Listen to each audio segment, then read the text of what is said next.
Good afternoon. My name is Micheal Sova and I'm a data scientist. Today I'll be talking about my project involving forecasting crimes in Chicago. The problem is that the city of Chicago has been in the national spotlight for a long time, and I wanted to investigate where and when crimes are happening in Chicago. For example, you can tell from this chart that there's a large amount of homicides happening in the south side of Chicago.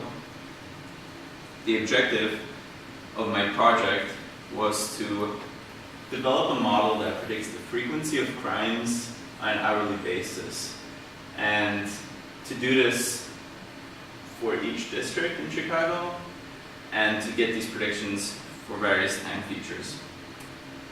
So the high-level overview of my project involved exploration of data and analysis, then using those findings to train models, and finally using my models to help the situation out. So I used the predictions to build an app to help people plan trips to Chicago.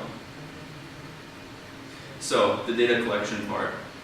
My data source was from the city of Chicago, and it was extracted from the police department system. And actually, the level of granularity of the data was only up to the block level. Specific addresses or any sort of information that could tie a particular crime to a person was removed. So this data spanned from the year 2001 to the current year. It's updated every week on a weekly basis, and the data basically includes sort of the date and time where the crime happened. And this is quite granular. So I use the data to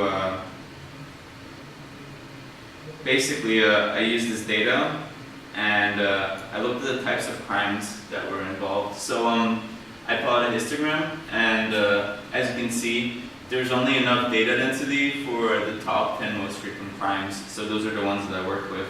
And then there's like a long tail of crimes that don't happen as often. Also, I decided to train the model per district because each district had a varying number of total crimes. So some of the data trends that I found while investigating this data set were sort of a clear trend during the hour of the day. Sort of in the afternoon, we had a higher crime spike. In the mornings, when people are asleep, there's less crime. Also, during the summer, there's a slightly higher crime rate. This was theft, the frequency of theft per week and per day. Another trend that I found was if you plotted the frequency of crime during the week, you'd see spikes during the weekend, and then the lowest crime rates were on Sunday. So this was true for theft particularly, but it was also true for all of the crimes. So this exploration helped me select the features for my models. So I decided to go with random forest. I used traditional time forecasting methodologies, but random forest actually gave me a better performance, and it also dealt well with missing values and overfitting problems. So the results from my models. So there were 25 districts, and I predicted those 10 classes of crime. So and I used the data set from 2015 onwards. So this particular prediction is for theft in the first district of Chicago for the year 2019. As you can see, visually, the predicted data fits the actual data quite well. There's some discrepancies from 18th to 25th of March, and I would like to investigate further why this is the case. But overall, I feel like I got a pretty good fit.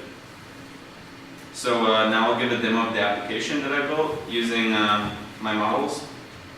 So this app will be deployed at murdernow.com, so you can choose the day that you'll be traveling to Chicago and the time and the district. Then the app will choose the relevant models for that district and will give you the predicted crimes per day for the next week. There's also a more granular view. Also, I displayed the next 24 hours. So from the time that you want to visit, I showed the total number of crimes per hour in that particular their district, and also broken down into each individual crime types.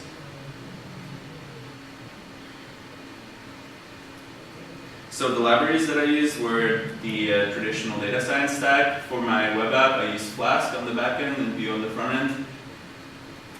You can check out my web app on this domain, and my front end repo and data science repo are available on GitHub.